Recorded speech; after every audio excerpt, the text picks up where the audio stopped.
অনেক স্ত্রীরা, অনেক মহিলারা নামাজ, রোজা, ইবাদত, বন্দেগী, নেকের পাহাড় গড়ার পরেও জাহান্নামে যাবে স্বামীর 6টি হক আদায় না করার কারণ। আজকের এই বয়ানটা ভালো করে শুনবেন, কারণ অনেক মা বোনেরা আজকে এই বিষয়গুলো না জানার কারণে এই হকগুলো আদায় করতেছে না। এই হকগুলো যখন আদায় করবে, ওই ঘরের মধ্যে রহমত আসবে, বরকত আসবে, সুখ আসবে, শান্তি আসবে, জান্নাতের একটা সুখ অনুভব হবে। আর যারা এই হকগুলো আদায় না করবে, ওই ঘরের মধ্যে জাহান্নামের আযাব হওয়ার জন্য আর কিছুই লাগবে না, এগুলাই যথেষ্ট হয়ে যাবে। এই জন্য মা বোনেরা, প্রিয় ভাইয়েরা, আপনারা শুনে মা বোনদেরকে শোনান, তাহলে আপনাদের ঘরটার মধ্যে জান্নাতের সুখ আর সুখ অনুভব হবে। প্রিয় মা বোনেরা, ভালো করে শুনবেন। স্বামী কি জিনিস বলতে গেলে অনেক কোরআনের আয়াত এবং অনেক হাদিস বলা যায়। জাস্ট একটা হাদিস আপনাদেরকে শোনায়া দেই, তাহলে বুঝতে পারবেন স্বামী কি জিনিস। আমাদের প্রিয় নবী সাল্লাল্লাহু আলাইহি ওয়াসাল্লাম বলেন, এ আমার উম্মতেরা, শোনো শোনো, যদি আমি দুনিয়ার মধ্যে আল্লাহ ছাড়া কাউকে সেজদা করার আদেশ করতাম, তাহলে আমি দুনিয়ার স্ত্রীদেরকে, দুনিয়ার মহিলাদেরকে বলতাম তারা যেন তাদের স্বামীর পায়ে সেজদা করে। সুবহানাল্লাহ। স্বামী কি জিনিস একটু চিন্তা করেন। নবী বলেন, যদি আমি দুনিয়াতে আল্লাহ ছাড়া কাউকে সেজদার আদেশ করতাম, তাহলে দুনিয়ার নারীদেরকে বলতাম তারা যেন তাদের স্বামীর পায়ে সেজদা করে। প্রিয় মা বোনেরা, স্বামী কি জিনিস ওইটা ওই দিনই বুঝবেন যেদিন স্বামী দুনিয়ায় থাকবে না, বিদায় হয়ে যাবে। এই জন্য মা বোনেরা ভালো করে মনে রাখবেন, স্বামীর 6টা হক আপনারা অবশ্যই আদায় করবেন। কারণ মনে রাখবেন, যেই সমস্ত নারীরা স্বামীর এই হকগুলো আদায় করবে না, তারা নামাজ পড়ে, রোজা করে, ইবাদত, বন্দেগী, নেকের পাহাড় গড়ার পরেও জাহান্নামে যেতে হবে। কারণ নামাজ যেমন ফরজ, রোজা যেমন ফরজ, ইবাদত বন্দেগী যেমন ফরজ, ঠিক তেমনি ভাবে স্বামীর হকগুলা আদায় করা এর চেয়ে আরো বড় ফরজ। কারণ নামাজের মধ্যে ঘাটতি থাকলে আল্লাহ চাইলে মাফ করতে পারে, রোজার মধ্যে ঘাটতি থাকলে আল্লাহ চাইলে মাফ করতে পারে। কিন্তু যারা স্বামীর হক আদায় করবে না, আমার আল্লাহ তাদেরকে মাফ করবে না যতক্ষণ পর্যন্ত স্বামী মাফ না করে। কারণ আল্লাহর হক আল্লাহ চাইলে মাফ করতে পারে, কিন্তু বান্দার হক আল্লাহ ততক্ষণ মাফ করে না বান্দা যতক্ষণ মাফ না করে। প্রিয় ভাইয়ের, প্রিয় মা বোনেরা, এই জন্যই তো আমাদের নবী বলেন, আইয়ুমা মরাতিন মাতাত ওয়া যাওজুহা আনহা রাদিন দাখালাতিল জান্নাহ। আমাদের নবী বলেন, যদি কোনো স্ত্রী মারা যায় আর যদি তার স্বামী তার প্রতি সন্তুষ্ট থাকে, তাহলে ওই নারীকে আমার আল্লাহ জান্নাত দান করে দিবেন। সুবহানাল্লাহ। যদি কোনো স্ত্রী মারা যায় আর তার স্বামী যদি আল্লাহকে বলে, আল্লাহ আমার স্ত্রীটা বড় ভালো ছিল, আমার খেদমত করত, আমার কথা মতো চলতো, আমাকে কষ্ট দেয় নাই, আল্লাহ বলবে যাও, ওই স্ত্রী জান্নাতে চলে যাও। আর যদি স্বামী বলে, না আমার স্ত্রী কষ্ট দিয়েছে, আমার হক আদায় করে নাই, তাহলে আল্লাহ ওই স্ত্রীকে বলবে, যা তুই জাহান্নামে যা। এই জন্য মা বোনেরা, স্বামীর 6টি হক আদায় করতে হবে। এই 6টি হক যারা আদায় করবে তাদের জান্নাতে যাওয়াটা সহজ হয়ে যাবে। স্বামীর 6টি হকের মধ্যে 1 নাম্বার হক হলো, স্ত্রীগণ স্বামীদের সঙ্গে ভালো আচরণ করতে হবে। স্ত্রীরা স্বামীকে কষ্ট দেওয়া যাবে না, স্বামীকে গালিগালাজ করা যাবে না, স্বামীর কথা শুনতে হবে, স্বামীর খেদমত করতে হবে। প্রিয় ভাইয়েরা, প্রিয় মা বোনেরা, আমার নবী যখন একবার মেরাজে গেলেন, মেরাজে যাওয়ার পরেই আমার নবী দেখলেন জাহান্নামের মধ্যে একদল নারীদের শাস্তি হইতেছে। তাদের জিহ্বাটা টান দিয়ে বের করে হয়েছে, বের করে তাদের জিহ্বা দিয়া ওই নারীদেরকে ঝুলন্ত করে উপর করে বেঁধে রাখা হয়েছে। আমার নবী ডাকদা বলে, ও জিব্রাইল, এই সমস্ত নারী কারা যাদের জিহ্বাটা টেনে টেনে বের করা হয়েছে এবং জিহ্বা দ্বারা উপর করে ঝুলন্ত করে তাদেরকে বেঁধে রাখা হয়েছে, এই সমস্ত নারী কারা? তখন আমার জিব্রাইল ডাকদা বলেন, ওগো নবীজি, তারা হলো দুনিয়ার ওই সমস্ত নারী যারা দুনিয়াতে থাকতে স্বামীদেরকে কষ্ট দিত। এই জন্য মনে রাখবেন, যদি স্বামীকে যারা কষ্ট দিবে ওই স্ত্রীদের জাহান্নামে একটা শাস্তি হলো তাদের জিহ্বাটা টেনে টেনে বের করে তাদের জিহ্বা দ্বারা বেঁধে ঝুলন্ত করে উপর করে জাহান্নামের মধ্যে ঝুলায় রাখবে, আর জাহান্নামের আগুনে তাদেরকে জ্বালানো হবে, পুরানো হবে। এই জন্য স্বামীকে কষ্ট দিবেন না, তাহলে জাহান্নামে আপনার কঠিন এই শাস্তি হবে। এমনি ভাবে আমাদের নবী বলেন, আইয়ুমা ইমরাআতিন মাতাত ওয়া যাওজুহা আনহা রাদিন দাখালাতিল জান্নাহ।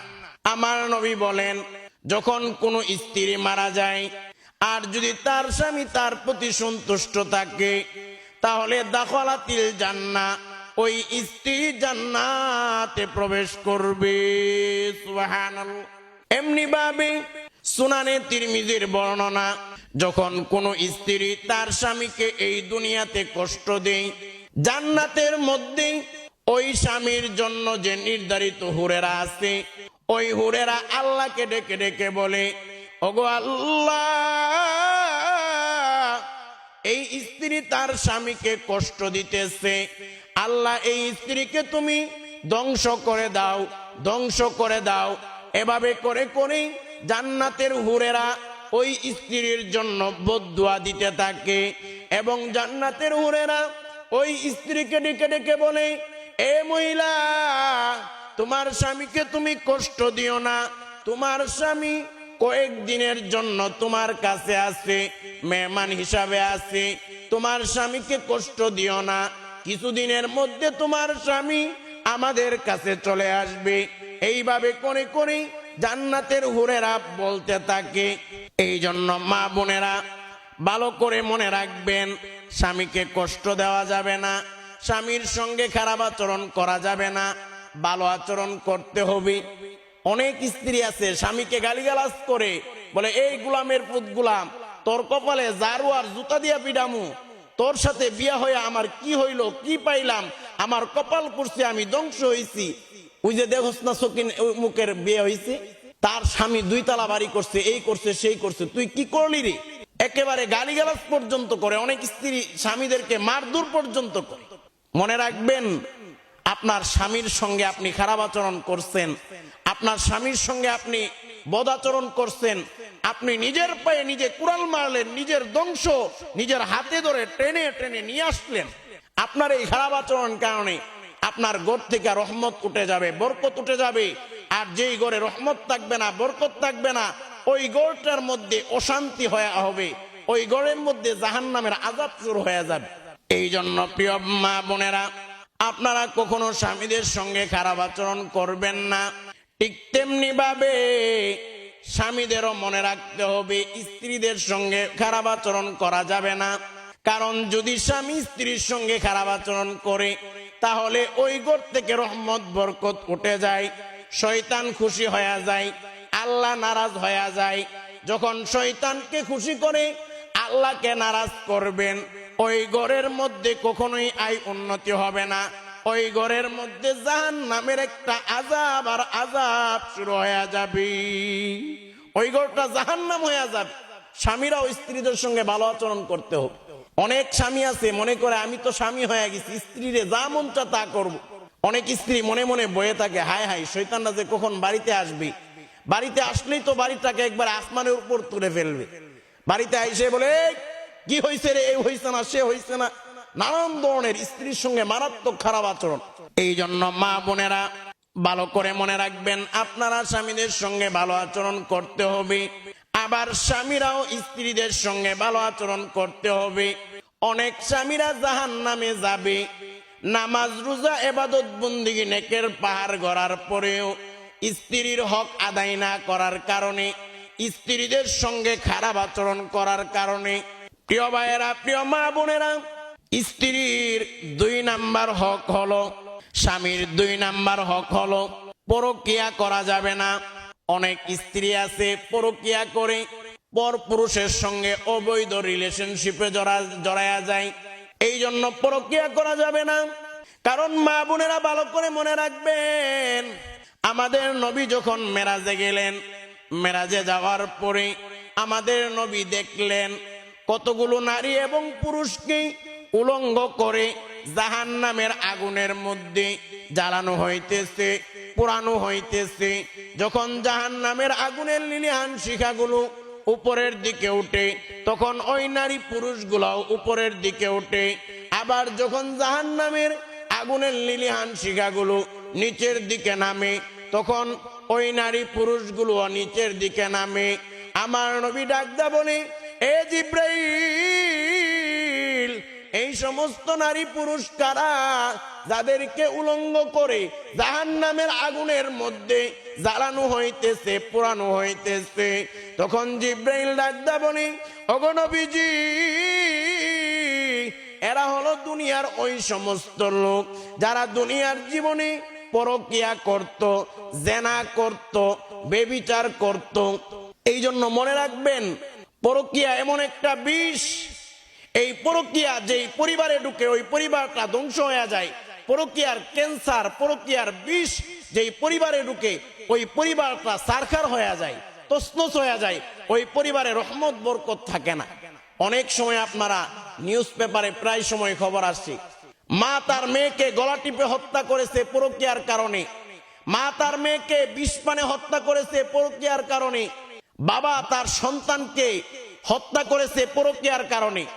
এই জন্য এই পরকিয়া স্ত্রীও করতে পারবে না, স্বামীও করতে পারবে না। যদি কোনো স্ত্রী পরকিয়া করে স্বামীর হক নষ্ট হয়, আর যদি কোনো স্বামী পরকিয়া করে তাহলে স্ত্রীর হক নষ্ট হয়। আপনাদের ঘরে জাহান্নামের আযাব শুরু হওয়ার জন্য এটাই যথেষ্ট হয়ে যাবে। এই জন্য প্রিয় ভাইয়েরা, প্রিয় মা বোনেরা, পরকিয়া করা যাবে না। 3 নাম্বার হলো পর পুরুষের সঙ্গে পর্দা করতে হবে। 3 নাম্বার হক হলো, 3 নাম্বার স্বামীর হক হলো পর পুরুষের সঙ্গে কোনো সম্পর্ক রাখা যাবে না, পর পুরুষের সঙ্গে পর্দা করতে হবে। যেই মহিলারা পর পুরুষের সঙ্গে সম্পর্ক রাখে ওই মহিলারা স্বামীর হক নষ্ট করে। যেই মহিলারা পর্দা করে না ওই মহিলারা স্বামীর হক নষ্ট করতেছে। কারণ মনে রাখবেন, আপনার এই সৌন্দর্য, আপনার রূপ লাবণ্য, এইগুলা হলো আপনার স্বামীর জন্য। যখন কোনো স্বামী তার স্ত্রীকে দেখে তখন সাব হয়। এই জন্য মহিলারা সাজগুজ করতে হবে স্বামীর জন্য। আপনার স্বামী যদি, আল্লাহর কসম করে বলি, আপনি যদি স্বামীর জন্য সাজগুজ করেন আর আপনার স্বামী আপনাকে দেখার পরে আনন্দিত হয়ে যায়, তাহলে মনে রাখবেন এই একটা কারণেও আল্লাহ আপনাকে জান্নাত দিতে পারে। কিন্তু আজকে দেখবেন অনেক স্ত্রীরা আছে বাড়ির মধ্যে থাকে একেবারে চাকরানির মতো, স্বামীর সামনে চাকরানির মতো আসে, আর বাহিরে গেলে হয়ে যায় রাজরানী। মার্কেটে গেলে এত সাজুগুজু, এত সুন্দর সাজুগুজু, একেবারে সুন্দর কাপড় পরে, একেবারে সুগ্রাণ দিয়ে মার্কেটে পর পুরুষের সঙ্গে গিয়ে এত সুন্দর ভাষায় কথা বলে, মিষ্ট ভাষায় কথা বলে, ভাইয়া এমন তেমন এই সেই। মনে হয় তার মা বাপ যে তার মুখে কি পরিমাণ মধু দিছে আল্লাহ ভালো জানে। আর যখন স্বামীর সামনে আছে একেবারে চাকরানি, ছিঁড়ে একটা কাপড় পরে, কোন রকমের নোংরা দুর্গন্ধযুক্ত কাপড় পরে স্বামীর সামনে আসে, আর স্বামীর সঙ্গে কর্কশ ভাষা ব্যবহার করে, বলে গোলামের পুত গোলাম কি দিলে রে, এই হইল না, সেই হইল না, এই পাইলাম না, সেই পাইলাম না, তোর সঙ্গে বিয়ে হয়ে আমার কপাল পুড়ছে। মনে রাখবেন, এই যে আপনার স্বামীর সঙ্গে খারাপ আচরণ করতেছেন, এটা আপনার জাহান্নামে যাওয়ার কারণ হয়ে যায়। এই জন্য মা বোনেরা, আপনার এই সৌন্দর্য স্বামীকে যত বেশি স্বামীর জন্য সাজবেন, যত স্বামীর সামনে আপনার রূপ লাবণ্য দেখাবেন, ততই সওয়াব হবে। আর পর পুরুষকে দেখাইলে আপনার জন্য এটা গুনাহ হবে, স্বামীর হক নষ্ট হবে। এমনি ভাবে অনেকে আছে খালাতো ভাই, চাচাতো ভাই, মামাতো ভাই, ফুফাতো ভাই, অনেক ধরনের ভাই আছে, তাদের সঙ্গে পর্দা করে না। না না, খালাতো ভাই, তালাতো ভাই, মামাতো ভাই, চাচাতো ভাই, কাজিন, এদের সঙ্গে পর্দা করা আপনার জন্য ফরজ। যদি পর্দা না করেন স্বামীর হক নষ্ট হইতেছে। আবার অনেকে আছে বলে থাকে বাবির সঙ্গে দেবরের পর্দা লাগে না, কারণ বাবি হলো মায়ের মতো। প্রিয় ভাইয়েরা, ভালো করে মনে রাখবেন, আমার নবী বলেন আলহামু কাল মাউত, দেবর হলো বাবির জন্য মরণ সমতুল্য, আবার বাবি হলো দেবরের জন্য মরণ সমতুল্য। এই জন্য প্রিয় ভাইয়েরা, আপনি আপনার মরণকে আপনার মায়ের মতো মনে করতে পারেন না। আপনার বাবি হলো দেবরের জন্য মরণ, আর দেবর হলো বাবির জন্য মরণের মতো। এই মরণকে আপনি মায়ের মতো কিভাবে মনে করেন? তা তো মনেই করতে পারেন না। মা বোনেরা, আপনাদেরকে সহজ 4টা প্রেসক্রিপশন, 4টা আমলের কথা বলে দেই। যেই মা বোনেরা এই 4টা আমল করবে, হাসরের ময়দানে আমার আল্লাহ ওই নারীদেরকে, ওই মহিলাদেরকে ডেকে ডেকে বলবে, এই মহিলা তুমি জান্নাতের যে কোনো দরজা দিয়ে জান্নাতে চলে যাও। সুবহানাল্লাহ। এই জন্য মা বোনেরা, জান্নাতে যেতে চান, মাত্র 4টা আমল করেন, জান্নাতের যে কোনো দরজা দিয়ে হাসরের ময়দানে আল্লাহ আপনাকে যাওয়ার অনুমতি দিয়ে দিই। আমার নবী বলেন, এটা আমার বানানো কোনো কথা নয়। মেশকাতের 3254 নম্বর হাদিস, যে হাদিসটি সুনানে তিরমিজিতে বর্ণিত হয়েছে। আমাদের প্রিয় নবী সাল্লাল্লাহু আলাইহি ওয়াসাল্লাম বলেন, আল মারআতু ইযা সাল্লাত খামসাহা ওয়া সামাত শাহরাহা ওয়া আহসানাত ফারজাহা ওয়া আতাআত বালাহা ফালতাদখুল মিন আই আবওয়াবিল জান্নাহ শাআত। আমাদের নবী বলেন, যেই মহিলারা 4টা কাজ করবে তারা জান্নাতের যে কোনো দরজা দিয়ে জান্নাতে যাবে। এর মধ্যে 1 নাম্বার কাজ হলো আল মারআতু ইযা সাল্লাত খামসাহা। 1 নাম্বার কাজ হলো যখন যে মহিলা 5 ওয়াক্ত নামাজ পড়বে। ওয়া সামাত শাহরাহা। 2 নাম্বার কাজ হলো, 2 নাম্বার আমল হলো রমজানের রোজা রাখতে হবে। 3 নাম্বার আমল হলো ওয়া আহসানাত ফারজাহা, লজ্জাস্থানের হেফাজত করতে হবে। 4 নাম্বার আমল হলো ওয়া আতাআত বালাহা, ওয়া আতাআত বালাহা, স্বামীর আনুগত্য করতে হবে, স্বামীর খেদমত করতে হবে, স্বামীকে কষ্ট দেওয়া যাবে না। এই 4টা আমল যেই মহিলা করবে, ওই মহিলাকে হাসরের ময়দানের মধ্যে আমার আল্লাহ বলবে, ফালতাদখুল মিন আই আবওয়াবিল জান্নাহ শাআত। আল্লাহ বলবে, এই মহিলা তুমি জান্নাতের যে কোনো দরজা দিয়ে জান্নাতে চলে যাও। এই 4টা আমল যে মহিলা করবে, মনে রাখবেন ওই মহিলার দাম 7 আসমান 7 জমিন, দুনিয়ার যত টাকা পয়সা যা কিছু আছে সবচেয়ে দামি হয়ে যাবে ওই মহিলা, দুনিয়ার শ্রেষ্ঠ নারী হয়ে যাবে। প্রিয় ভাইয়েরা, প্রিয় মা বোনেরা, স্বামীর 4 নাম্বার হক হলো, স্বামীর 4 নাম্বার হক হলো, যখন কোনো স্বামী কোনো স্ত্রীকে একান্ত মিলনের জন্য আহ্বান করবে, সহবাসের জন্য আহ্বান করবে, যদি কোনো অপারগতা না থাকে, অক্ষমতা না থাকে, বা মাসিক না থাকে, অথবা এমন কোনো উজর যার কারণে এটা এখন সম্ভব না, এমন সমস্যা না থাকলে অবশ্যই ওই মহিলা স্বামীর ডাকে আহ্বানে সাড়া দিতে হবে। যদি কোনো মহিলার সক্ষমতা থাকা সত্ত্বেও, সামর্থ্য থাকা সত্ত্বেও স্বামীর সঙ্গে মিলনের জন্য আহ্বান করলে যদি স্বামীর ডাকে সাড়া না দেয়, তাহলে মনে রাখবেন আমার আল্লাহ ওই নারীর উপর লানত বর্ষণ করতে থাকেন, লানত বর্ষণ করতে থাকেন, এবং ওই নারী গুনাহগার হইতে থাকে, এবং ওই নারী গুনাহগার হইতে থাকে। প্রিয় ভাইয়েরা, প্রিয় মা বোনেরা, ভালো করে মনে রাখবেন, আল্লাহর লানত যেই নারীর মধ্যে পড়ে, ওই নারীর মধ্যে আল্লাহর লানত পড়ার কারণে ওই নারীর মাধ্যমে এই পরিবারে সুখ আসতে পারে না। এই জন্য সাবধান মহিলা মা বোনেরা, স্বামী আহ্বান করলে আপনি তার ডাকে সমস্যা না থাকলে অবশ্যই সাড়া দিতে হবে। আর যদি সাড়া না দেন তাহলে স্বামীর হক আপনি নষ্ট করতেছেন। স্বামীর হক নষ্ট করে আপনি নামাজ পড়লে, রোজা করলে, ইবাদত বন্দি করলে কাজে আসবে না। এবার আসুন, স্বামীর 5 নাম্বার হক হলো স্বামীকে অসম্মান করা যাবে না, স্বামীকে কুটো নামে ডাকা যাবে না। যেমন অনেকে আছে, স্বামী মনে করেন কালো, বলে এই কাইল্লার কাইল্লা, তোর সাথে বিয়ে হয় আমার জীবনটাই শেষ।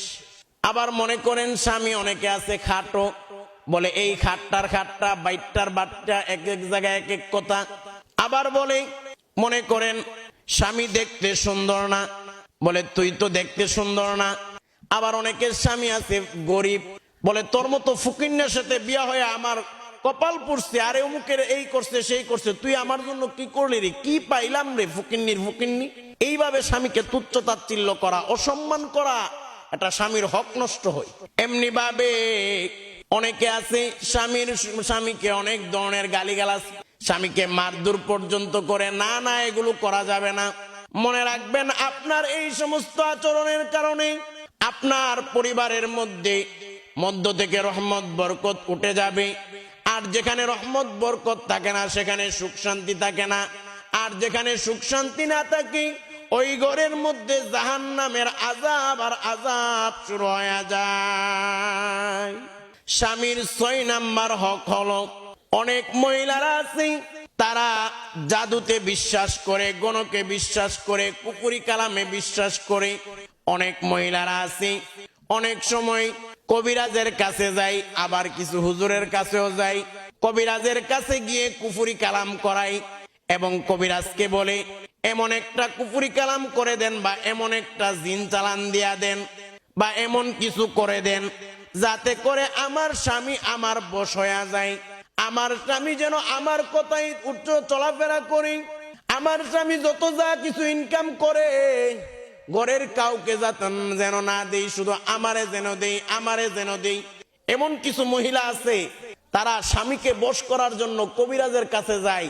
তারা অনেক সময় কুফরি কালাম, জিন চালান, বিভিন্ন ধরনের কাজে জড়িত হয়ে যায় স্বামীকে বশ করার জন্য। এই কাজগুলো যেই মহিলা করবে, মনে রাখবেন, যারা টাকা দিয়ে কুফরি করায় আর যে সমস্ত কবিরাজেরা কুফরি করে, তারা সকলেই ইসলাম থেকে খারেজ হয়ে গেছে, তারা কাফের হয়ে গেছে।